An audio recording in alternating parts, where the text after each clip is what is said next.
Good evening. My name is Jim Barrett, and I am honored to serve as the Executive Director of Pisgah Legal Services. Thank you so much for joining us for our 12th Annual Justice Forum. It's so great to be back at the Wortham Theater. It is wonderful to see so many of you here tonight. I'm excited to return to an in-person Justice Forum for the first time in several years. And because we now live in a hybrid world, we have more than 100 people joining us virtually as well. So thanks to all of you for tuning in too. Tonight we're focusing on the intersections of health, equity, justice, and the civil legal systems. We're thrilled to have as our keynote speaker Dr. Jamila Michener, a professor, researcher, and advocate. Dr. Michener studies poverty, impacts of racism, and public policy, with a particular focus on health and housing. Her recent work has been centered on civil justice. Dr. Michener's voice will bring new insights to the work that Pisgah Legal Services has been doing for more than 40 years, and we're really grateful that she can join us. Before we get to the main event, I want to thank the many generous sponsors of this evening, including Pisgah Legal Services champions and partners for justice, and all the local companies and individuals that made this event possible. We could not host this event without you, and we're so grateful for your support. Please take a minute to check out our sponsors in the program. For those of you that are just learning about Pisgah Legal Services, as you saw in the video, we provide free civil legal aid to people struggling to make ends meet in Western North Carolina. Pisgah Legal's poverty law experts provide legal services such as homelessness prevention, domestic violence prevention, and access to health care and basic needs. Our holistic services help people escape poverty and abuse, and those services have been enhanced by substantial support from the Dogwood Health Trust and the Healthy Opportunities Pilot to add social work, free tax assistance, and expanded ACA health insurance enrollment assistance, in addition to our free legal services. We seek to reduce the rate of child poverty and increase the rate of people with health insurance necessary for living healthy and prosperous lives. You can visit our website at pisgahlegal.org to learn more about our work and how you can get involved. And now let's get to the main reason why we're here tonight. It's my privilege to introduce Dr. Jamila Michener. Dr. Michener is a professor of government and public policy at Cornell University. Her recent book, Fragmented Democracy, Medicaid, Federalism, and Unequal Politics, examines how Medicaid, the nation's public health insurance program for people with low income, affects democratic citizenship. Prior to working at Cornell, she was a Robert Wood Johnson Health Policy Scholar at the University of Michigan. Dr. Michener received her MA and PhD from the University of Chicago and her undergraduate degree from Princeton University. She has shared her expertise on National Public Radio recently. I, for one, cannot wait to hear what she has to say. Please join me in giving a very warm welcome to Dr. Michener.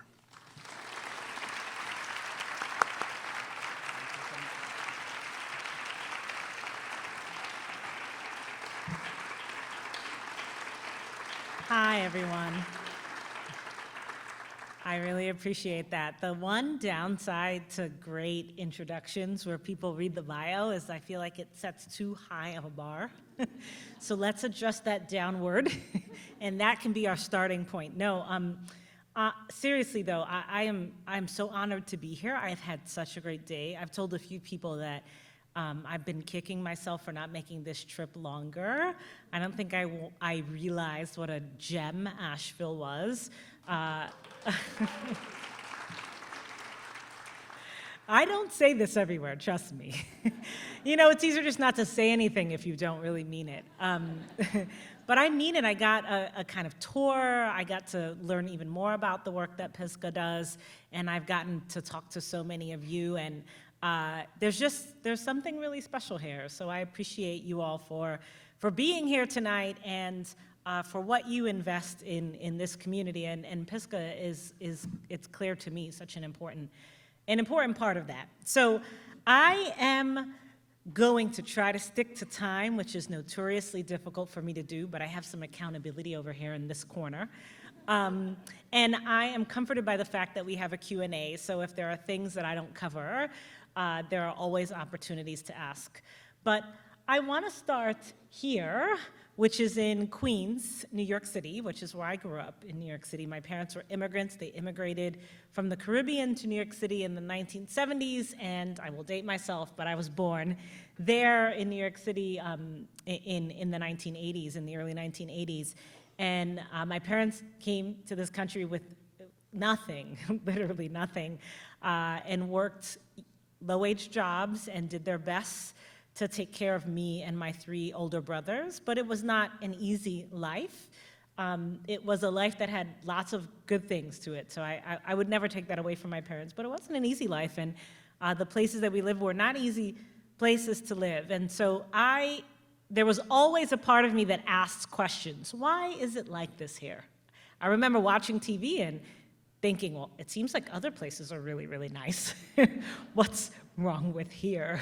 Why can't we live in one of those really nice places? And I had an aunt who really early in my life moved from Brooklyn to New Jersey, and we would go to her house, and it was just peaceful and suburban, and she would leave her front door open, and there was no one selling drugs, and it was safe. And I just remember thinking, I can't believe that people live like this.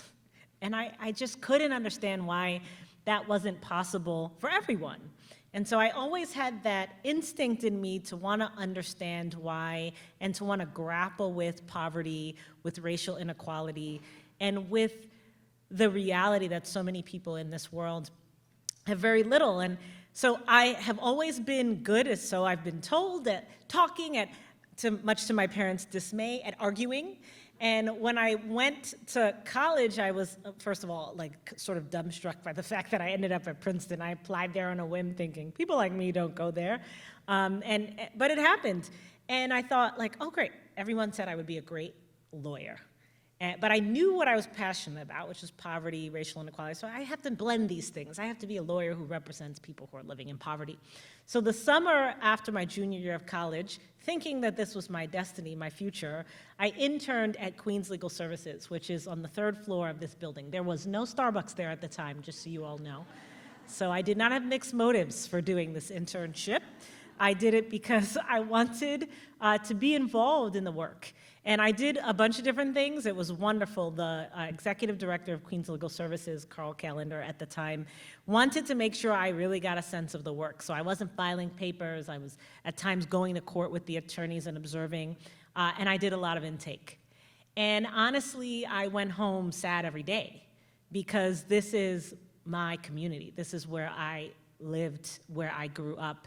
And although I knew it was a hard place to live, I knew that from experience, I don't think I realized the depth and extent of it until I was sitting in Queens Legal Services talking to people about their problems and realizing how very difficult the barriers were that people were facing to very basic access to very basic resources, to housing, to public benefits, to the safety and protection that so many people take for granted. And I kept asking why. And one day, one of the attorneys said, I get it, you're young. We don't do why. We do what? What can we do to help as many people as we can, as much as we can? And I found that so admirable, and I was just struck by the nature of the work that they were doing, but I also found it really hard because I was a why person. So I left there not sure that I wanted to be a lawyer, but sure that I cared about this work. And eventually, more than a few maybe, years later, I found my way to graduate school because I thought I want to try to study these things and understand them in a larger context. When I got to graduate school, everyone told me, no, that's not what political scientists do. We don't know anything about civil legal services. It appeared no one knew much about it when I brought it up. And so I ended up going in a different direction in graduate school. I studied health policy, a lot of work on Medicaid and Medicaid policy, and thinking about that in relation to the way that policies like Medicaid affect people's social and political lives. And that was great work, but I could never let go of that experience that I had at Queens Legal Services. I could never quite let that go. And so I thought, when I get a chance, I am doing research on this. And I've gotten that chance in the last several years. And I've started what is going to be a longer trajectory of research, thinking about civil justice, thinking about what it means to people in communities, thinking about how public policy can support and enhance our ability to give people access to justice in ways that allow them to thrive and survive in ways they wouldn't otherwise be able to. And thinking about what happens when we expand civil legal rights, what happens when people have more rather than less access, what good can that do? Really charting that out, really building a case for why this is important. And the deeper I've dug, the more I have found, right? And so it's been a journey that I'm grateful for, but my training as a political scientist has led me not only to ask questions about what civil legal services and resources mean for people's material lives, and let me be clear, they mean a lot. I've been doing a lot of qualitative work for this book. I do both qualitative work that involves talking to people and trying to understand their experiences, doing that systematically, so I'm talking about hundreds of people all across the country. And I do quantitative work that involves using even larger sources of data, large surveys, nationally representative surveys of people all across the country, administrative data. And I use those different kinds of information to give me different perspectives on whatever phenomena I'm studying. And it's clear to me, especially when I talk to people, that the material consequences of having access to an attorney are life-altering. It's the difference between a roof over your head or not, and that's not just a roof over your head. That's, will your children be able to focus in school? Will they be able to feel secure and confident in a way that allows them to progress through life, the ways we all want our children to progress through life, right? And there are plenty of examples, again and again, that I encounter when I'm talking to people about how profound, in a very concrete, material way, legal resources are for them.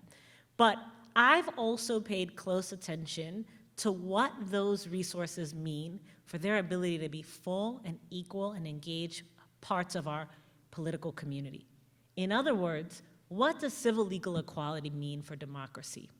Now, sometimes when I say that to people, they're like, wait, what does democracy have to do with this? No, the answer to that might be, to a hammer, everything's a nail. And I'm a political scientist, so I'm like, I think this is relevant. But I don't think that's the answer. I think that the answer is that it does matter, right? A foundational element of democracy is around the ability to participate, the ability to have voice in a system, not just through voting, but through a wide range of ways that people participate locally in their communities, in their everyday lives, and beyond. And what I have been finding everywhere I look is that legal resources provide people with the capacity, with the motivation, and with a set of experiences that push them to activate that part of them, to become more politically engaged. Let me be clear. This isn't about a party. It's not about crass horse race partisan politics. It's about the ideal of democracy. What does it mean for everyone to have a voice?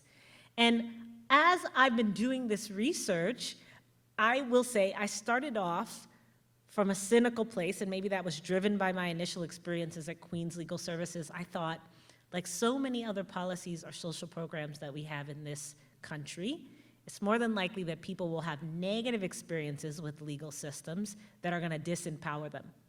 And political scientists have actually done a fair amount of work on criminal legal systems, and that is exactly what the primary finding is that we've now replicated for a very long time, for at least a decade.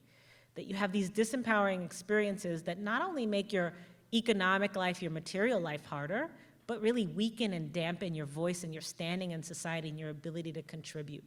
And I thought I would find something similar in the civil space, and I didn't.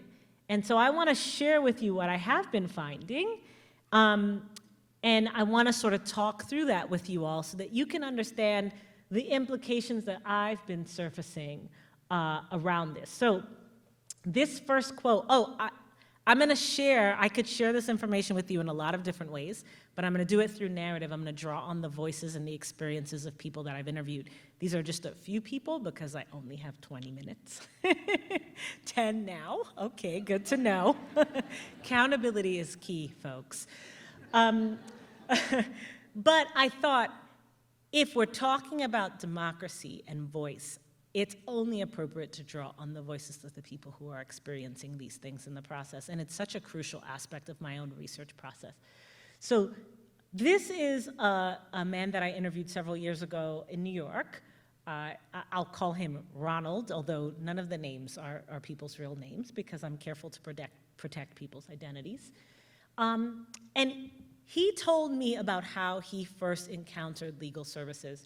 He was being, I won't read the quote directly, but he was being evicted from his apartment in New York City. Now, he had a Section 8 voucher, which meant that some of his rent was being paid by the government and the rest of it was being paid by him. He was paying his portion, but his landlord was violating rules in terms of the standards for habitability for apartments. And so Section 8 had done an inspection, and his landlord failed the inspection, so the government stopped paying their portion because people have to be living someplace that is habitable for you to get these resources.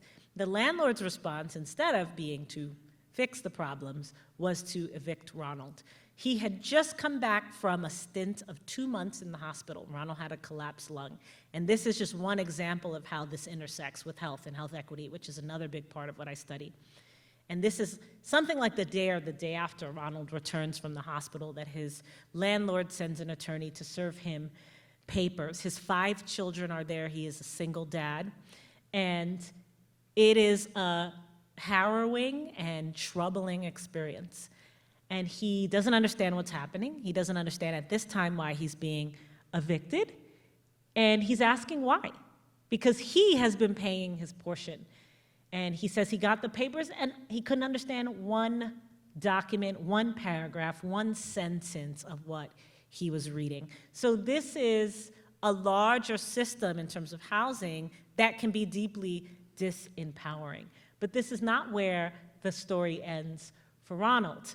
Although he is supposed to be on bed rest, he gets out of bed and he's like, I have to figure something out. Like, it's not easy to find housing. It's not easy, certainly in New York City, but increasingly not anywhere. So the prospect of losing your housing, it's really the prospect of being dispossessed in a really fundamental way. And when you're the father of 5, that is not fun. So he leaves, he's looking for some help. And someone is lucky, he's lucky enough, even though he doesn't know if his lungs are gonna collapse, he's not supposed to be out of the house, right? But someone points him to a legal services organization not far from where he lives, someone that he knows, an acquaintance that he knows in his neighborhood. And he says, so through the grace of God and his mercy, I was able to see a lawyer that day. And everything changes for Ronald after this point. Everything. By the time I meet him, he is actually organizing around the fight for a right to counsel in housing court in New York City, a fight that was ultimately won. And he talks about his motivation to do that work. Ronald is very low income. He works a lot of hours. He's taking care of his children. But he talks about not wanting any family to ever go through what he went through. He talked to me about the difference between what it was like before he was sure he would be able to have an attorney, and once the case started to work itself out and his kids could be more sure that they were going to have a roof over their heads. His daughter had started to slip in school and her grades went from A's to D's.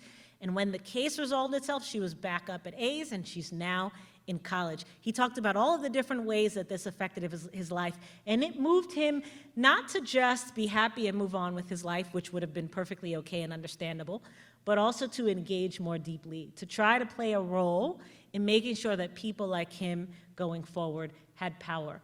And Ronald was not the only one who told me stories like this. And in fact, in addition to talking to people with legal problems, I interview community organizations who would talk to me about the reality that when people have legal problems, helping them meet those legal needs is a primary way to help connect them to community, to help them understand their voice and their power, to help bring them into the life and the work of a community. In other words, what I would say is to help strengthen democracy.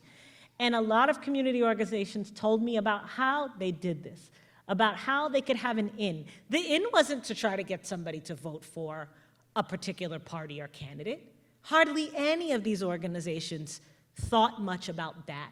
The in was to bring people into the life of the community, to bring people into a space where they could have an influence over the processes that were so profoundly affecting their lives. And this is an example of the kind of thing that community organizations told me about how they build power in communities where there is so little power through meeting legal needs, which ultimately helps to meet people's physical and material needs.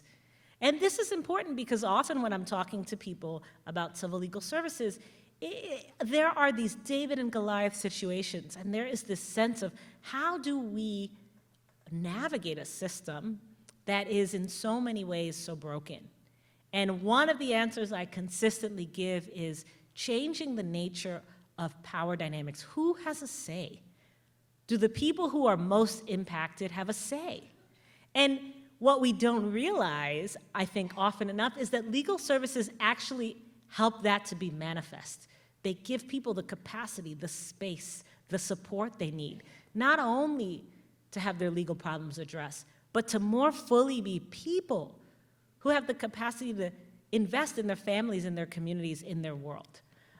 This is another example of how legal services provide the kind of, for the civic foundations of democracy, right? And I'm intentionally not reading these to you because I know that you can read, but this is actually from an interview that I had with an attorney who talked about, you know, a woman who had a terminal illness and they were able to make it so that her older daughter, who had turned 18, was able to retain custody of her brother, and they were able to make sure they could stay in their public housing after their mother died, and they could retain the resources they needed after their mother died.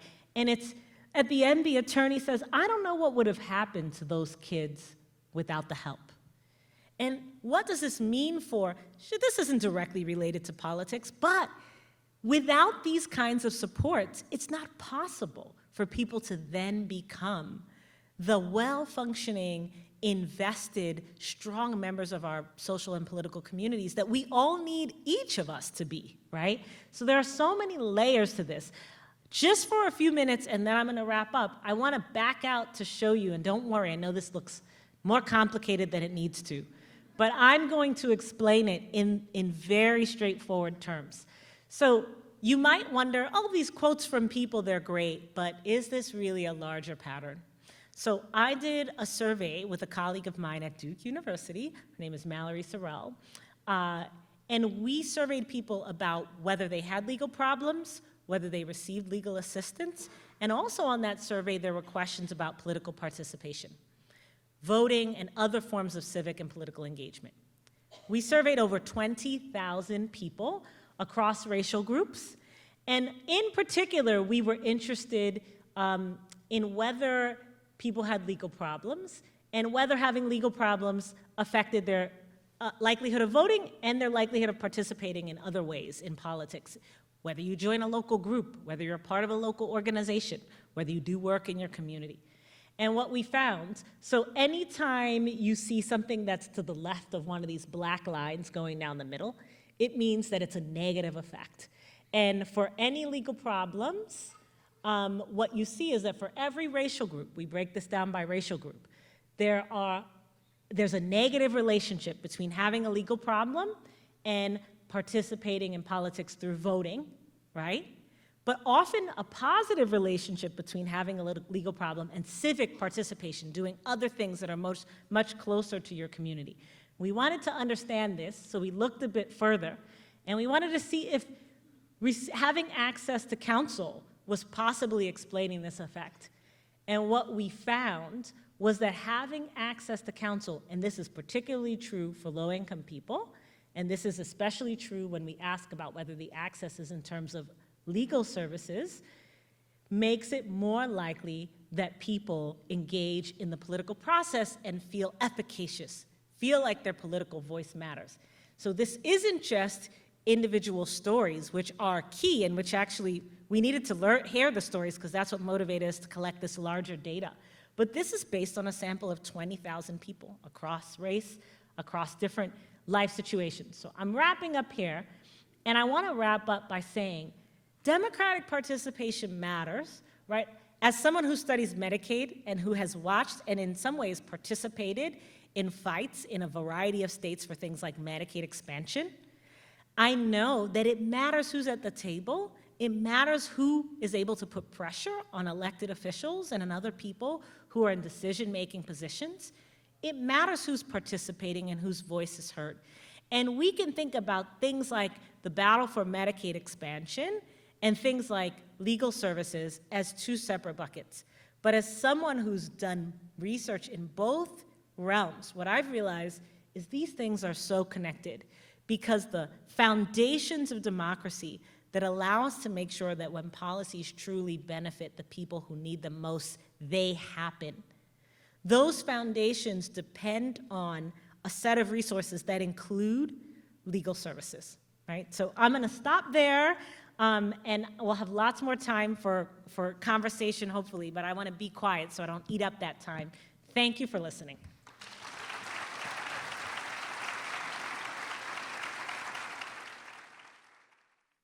Good evening, everybody. I am Jackie Kiger. I'm the Chief Operations Officer with Pisgah Legal Services.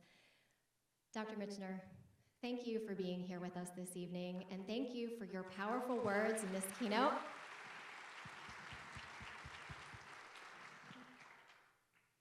I know that I'm speaking for everyone who's sitting out here in our audience tonight and those that are joining us on Zoom when I say how deeply grateful we are for your work, for your research, and for how you are highlighting the inequities around access to civil legal services and how that impacts poverty and health and democracy.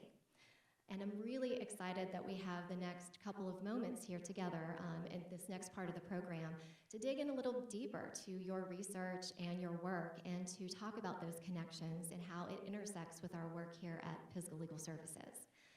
So I told you, when we were talking earlier, and you've ended talking about Medicaid, and I told Dr. Michener I really wanted to start with Medicaid because in your book, Fragmented Democracy, you are examining the disparities in how Medicaid is handled in each state. And what we know is that here in North Carolina, we are one of only 12 states that has failed to expand Medicaid, which would provide quality, affordable coverage for the very lowest income people here in our state. If the General Assembly chose to do so, more than 500,000 North Carolinians would have access to Medicaid coverage. They would be able to get preventive services, they would be able to treat chronic disease and have access to being healthy and having services that are comprehensive. When you hear that number, what is your reaction? Well, probably my 100% honest answer is anger. Yes. Just because it's such an incredible opportunity to help people in such a profound way. And I think my second response is to want to make it clear the multifaceted ways, the numerous ways that Medicaid expansion helps people. I think we can really underestimate this. Yes, Medicaid is giving people access to health care, but that is a gateway to so many other kinds of good in people's lives. So I don't want to be super geeky, but bear with me as I just quickly rattle off some of the really strong relationships that scholars, including myself, but also others, have found between Medicaid expansion and outcomes in people's lives. Medicaid expansion significantly decreases your likelihood of being evicted. Medicaid expansion significantly decreases your likelihood of being reincarcerated if you've ever been incarcerated, so it lowers recidivism rates. Medicaid expansion is the #1 anti-poverty program in the country. You name the program that you love, Medicaid is doing more to decrease poverty than that program is. Medicaid expansion is in particular decreasing child poverty. Medicaid expansion is associated with improved educational outcomes. And Medicaid itself, because it's a program that has such a long life, when we look at what happens when you give children and their families Medicaid at an early stage in their lives, and then we follow them 15, 20 years down the line, those kids are more likely to graduate high school, they're more likely to be employed, they're less likely to be incarcerated. Medicaid has benefits in the short term, in the medium term, and especially in the long term that far outstrip the cost. Even if you don't care about human welfare, which we all should, by the way. But even if you don't and you're just some sort of crass fiscal hawk, Medicaid is a wonderful investment. And it's helping people. I just don't understand why we wouldn't want to do this. Now, we all know that the world is complicated and there are plenty of reasons. But every shred of evidence that we have suggests that this is an absolute no-brainer. Yes, yes.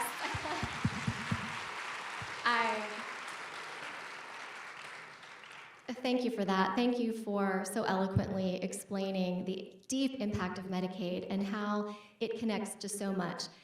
Health and housing. Housing is health. There are so many ways in which this all connects. Now, I want to ask just one quick follow-up question, and that is for everyone out here who's listening to this, maybe hearing how important Medicaid is, what can we do to move forward here in North Carolina? Yes, this is the right question. One of my favorite quotes is from Alice Walker. And one of the things Alice Walker, really seminal, famed writer, said is, the easiest way to lose your power is to not recognize that you have it. If you're in this room, you have power. Even if you don't feel like you do.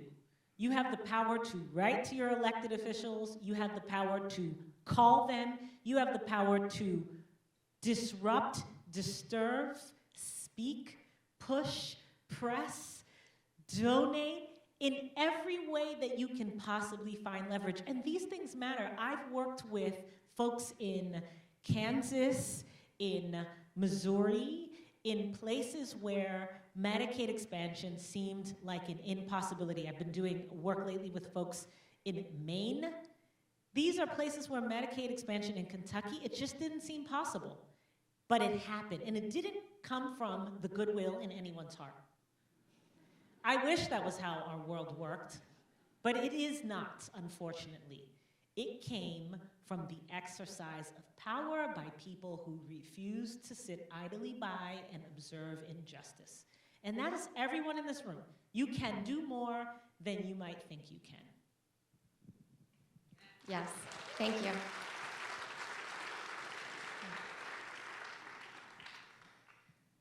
So I want to talk a little bit about a story that you were quoted on, and it was an NPR story that ran recently, and it discussed how the federal government policies implemented during the COVID-19 pandemic have led to decreasing rates of child poverty and decreasing rates of the uninsured across our country.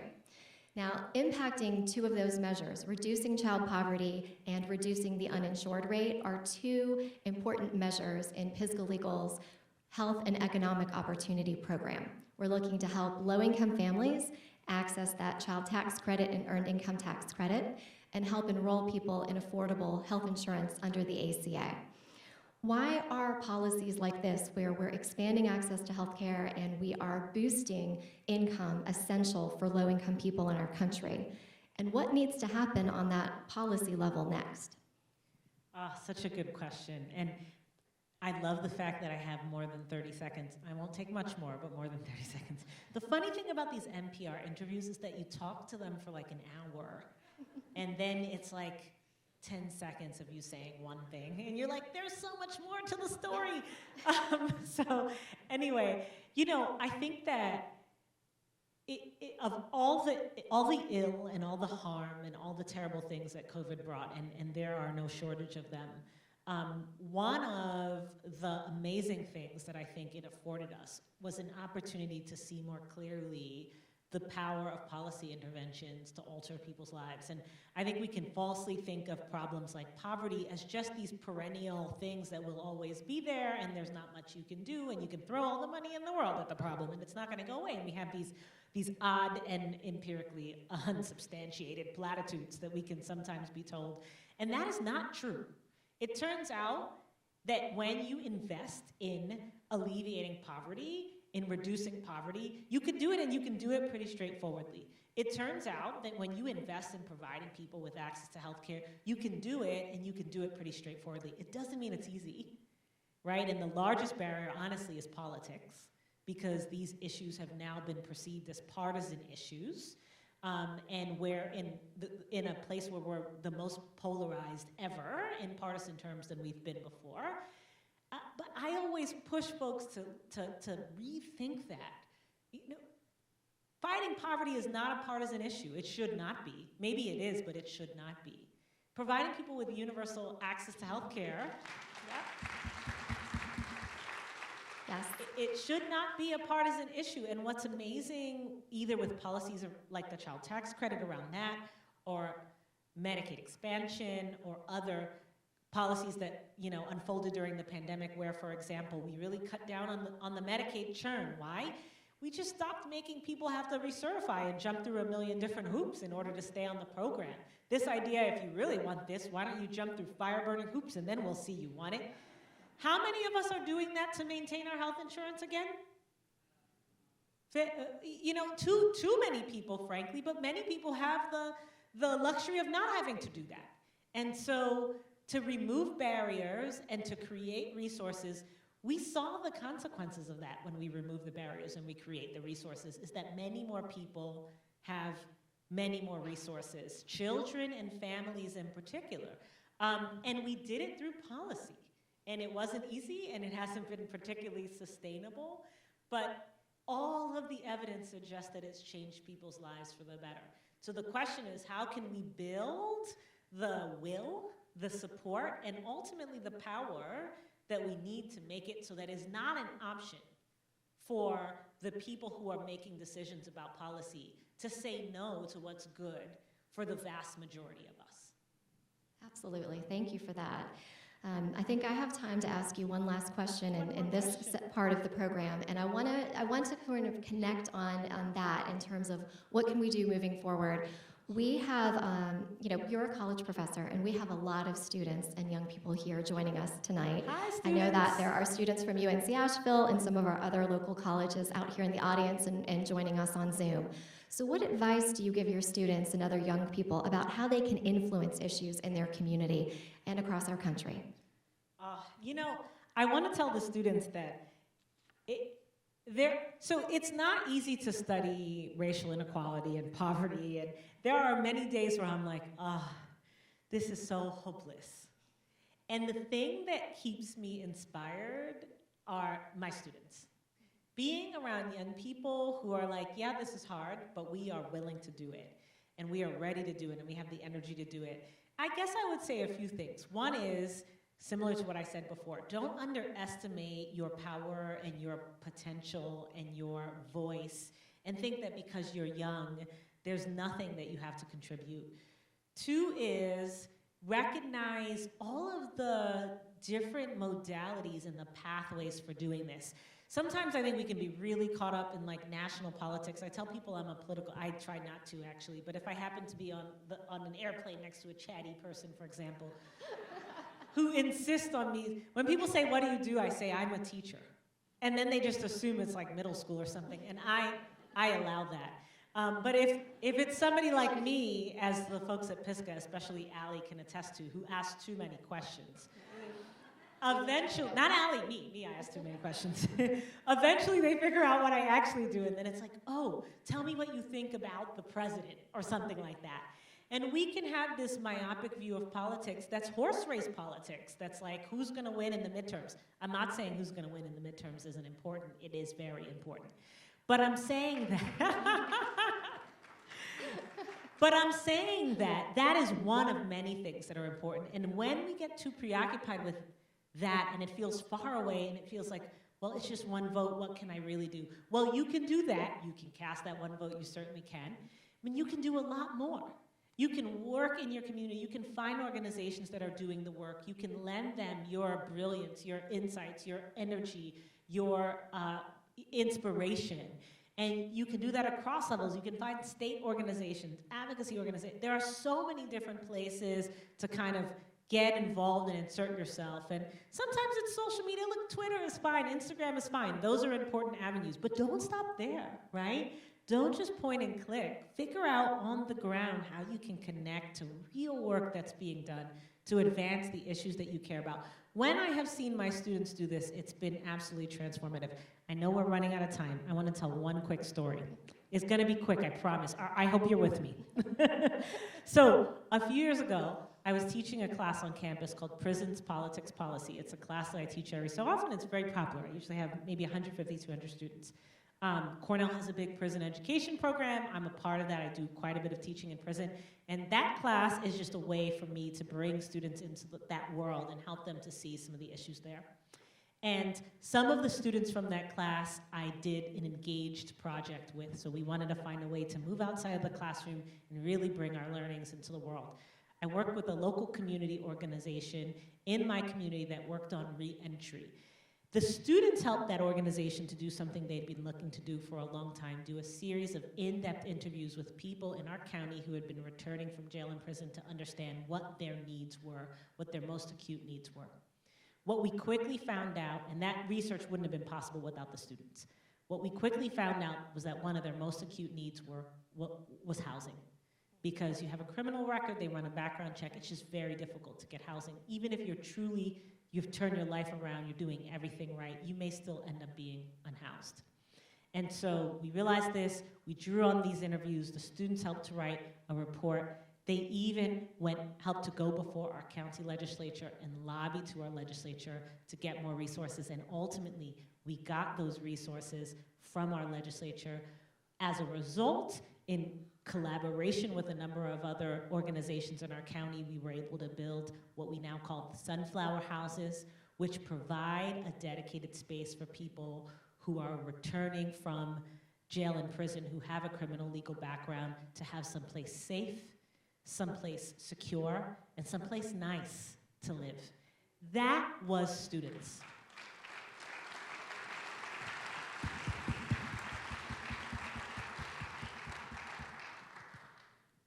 Dr. Michener, I could stay up here all night talking with you. I've enjoyed. I've really enjoyed this conversation, and you mentioned, that your students inspire you, and I just want to say that you are inspiring all of us here this evening, and so we thank you. We thank you for that. And now, though, we have a great audience with us, and they have been providing questions. And so we're going to move into sort of the final part of our program this evening with Q&A from the audience. And so I will invite my colleague, Dylan Samasco, to come up. Hey everyone, good evening. I am Dylan Samasco. I am the program director for our North Carolina Medicaid Ombudsman program out of Pisgah Legal Services, and I am privileged this evening to get to share some questions that we have received from all of you and share them with Dr. Michener. So the first question we have is, what perceptions about poverty from all social and legal points of view create limits on making the case for a need to support those who are poor? And this was submitted from some UNCA students. I love it. The students always ask the best questions. I teach a course on campus called The Politics of Poverty. It's one of my favorite courses to teach. It's also one of my hardest courses to teach. The reason it's one of the hardest is because most of the students who come to Cornell come with a set of assumptions about poverty and about people living in poverty. And so much of the class is about unraveling and helping them to interrogate those assumptions, to hold them up to the light of empirical reality, right? And they're not the only ones with the assumptions, right? They're embedded in our society. I mentioned one, this idea that, well, poverty is some kind of individual or cultural problem. Money can't fix it. We can throw all the money in the world at it and it won't fix it, right? And there are so many examples to the contrary of that, right? I mean, poverty rates among elderly people prior to the passage of Social Security were extremely high. If that was a cultural problem, then when we got Social Security, they would have stayed high. Instead, they plummeted dramatically. It turned out it wasn't a cultural problem. It wasn't an individual problem. It wasn't about hard work. It was about resources that we make available to people who need them most profoundly. So I think this idea that can we really solve the problem, it can just diffuse the inclination to really take bold steps from the beginning. I think another big one is this distinction that we make between who is deserving and who is undeserving. It is baked into our DNA. Many of us can't help it. I find myself doing it at times, right?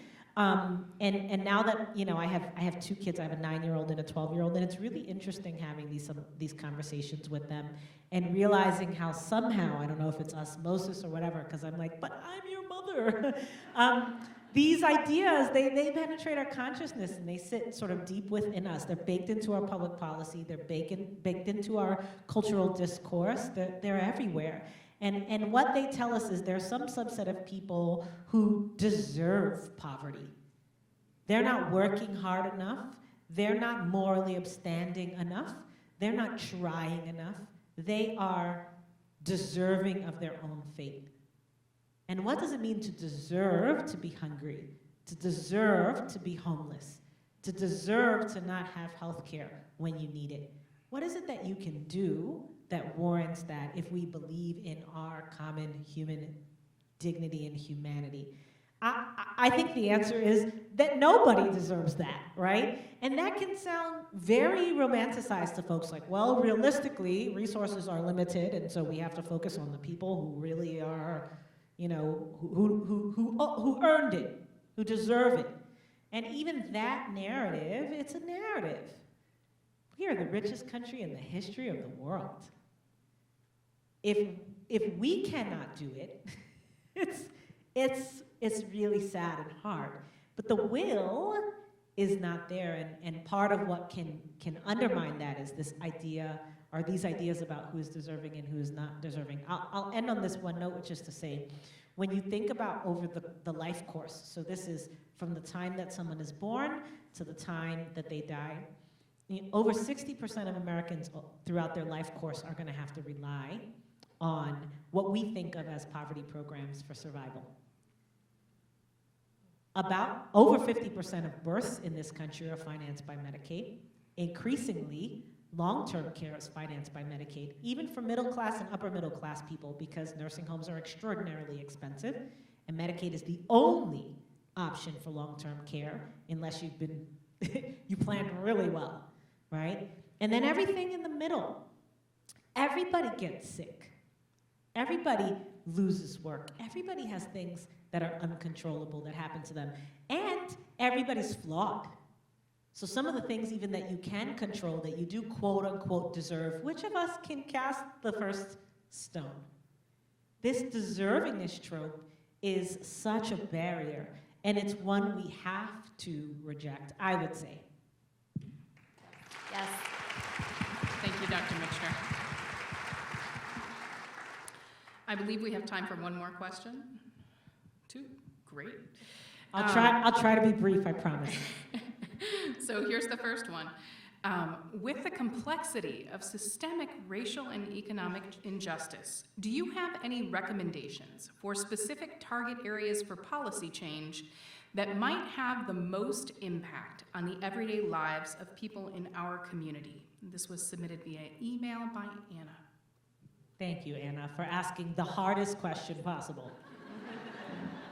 I really appreciate that, Anna. It's not late at all. I'm not struggling to remain sharp. You know, this is a hard one because these problems are so multifaceted that it's very challenging to pick one area.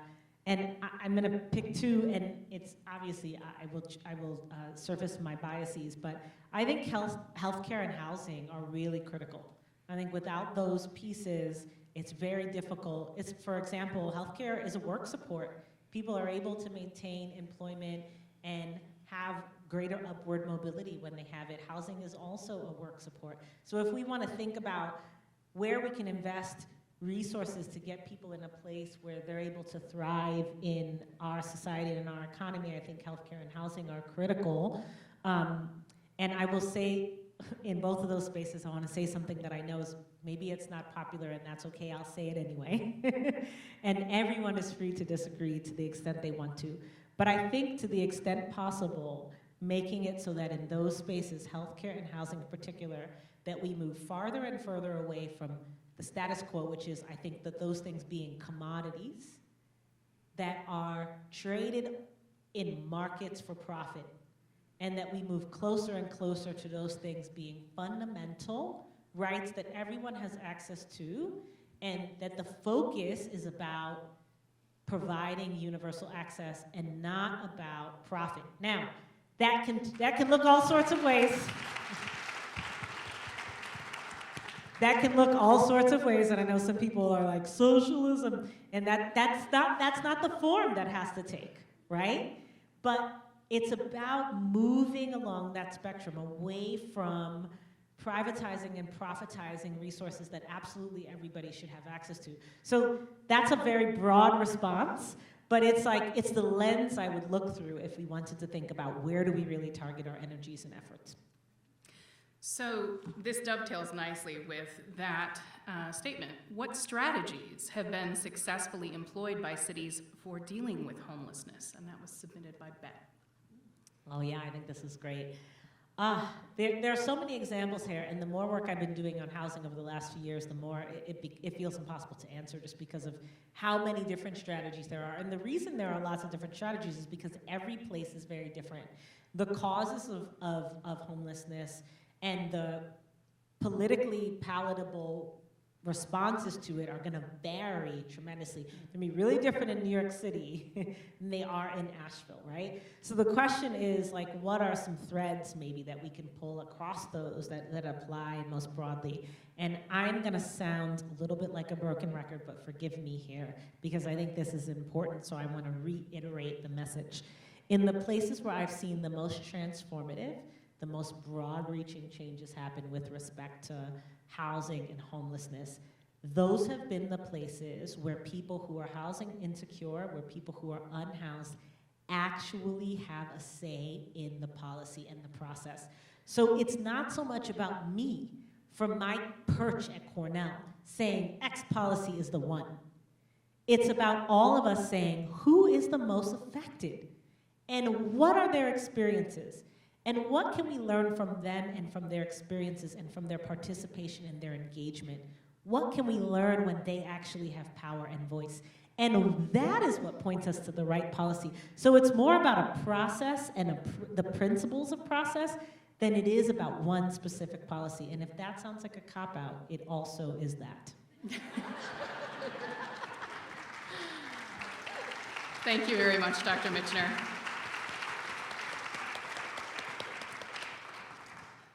I want to thank our audience members for submitting those questions, and it is also my privilege to introduce Shelley Brown, who is our board president at Pisgah Legal Services, and she will be sharing some closing remarks. Thank you so much.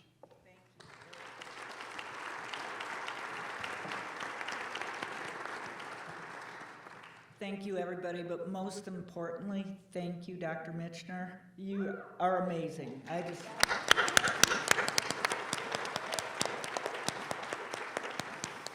And also thank our very own Jackie. She is a rock star. And as Dr. Michener said, it is very bright up here, and I can't see any of you, but thank you for coming tonight, because this is the community we need. We need to be in this fight together, and we need each other, so thank you for coming. So for those of you who don't know me, my name is Shelley Brown, and I'm honored to be the chair of the board of Pisgah Legal. And as Jim mentioned, we have been doing these forums for 12 years, and we've had some incredible speakers. We had Marion Wright Edelman talking about children. We had Dr. Matthew Desmond, Pulitzer Prize winner. We had Sister Simone, a nun on a bus. So, but Dr. Michener, you will go down in the annals as one of our best, I swear.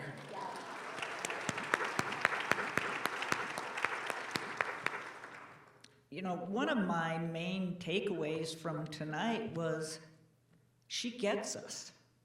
And I'm sure many of the staff here felt the same way. And oftentimes having to describe what it is Pisgah Legal does is so hard because we do so much. But Dr. Michener got it. She understands what we do, and she was able to describe it in understandable terms, and that was so wonderful to me. And to hear you describe our work made me so proud to be a supporter of Pisgah Legal. So Pisgah Legal is here for the fight, and we need your help. And you can help us, you can help our community in all of the ways Dr. Michener mentioned. Get involved. I can't see you now, but there are so many of our volunteers that are here tonight. I saw John Knorr earlier. He's like one of our stellar attorney volunteers, won the state award for volunteerism. I saw Kitty Schaller, who is one of our lay people volunteers who does ACA enrollment and other navigation. And it doesn't mean necessarily volunteer at Pisgah Legal. I saw Jenny Eblin, who has been so instrumental in the state on advocating for early childhood education. So if you're not going to volunteer at Pisgah Legal, volunteer somewhere and work for our standards.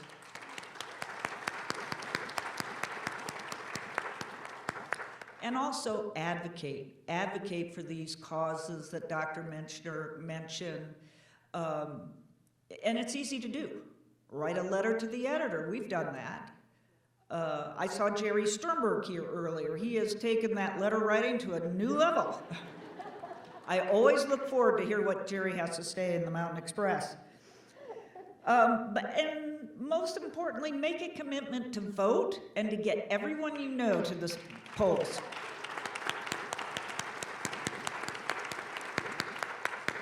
So these are things that each and every one of us can do and need to do, but also we need your help financially. I'm hoping that you're inspired by this evening and want to help us even more.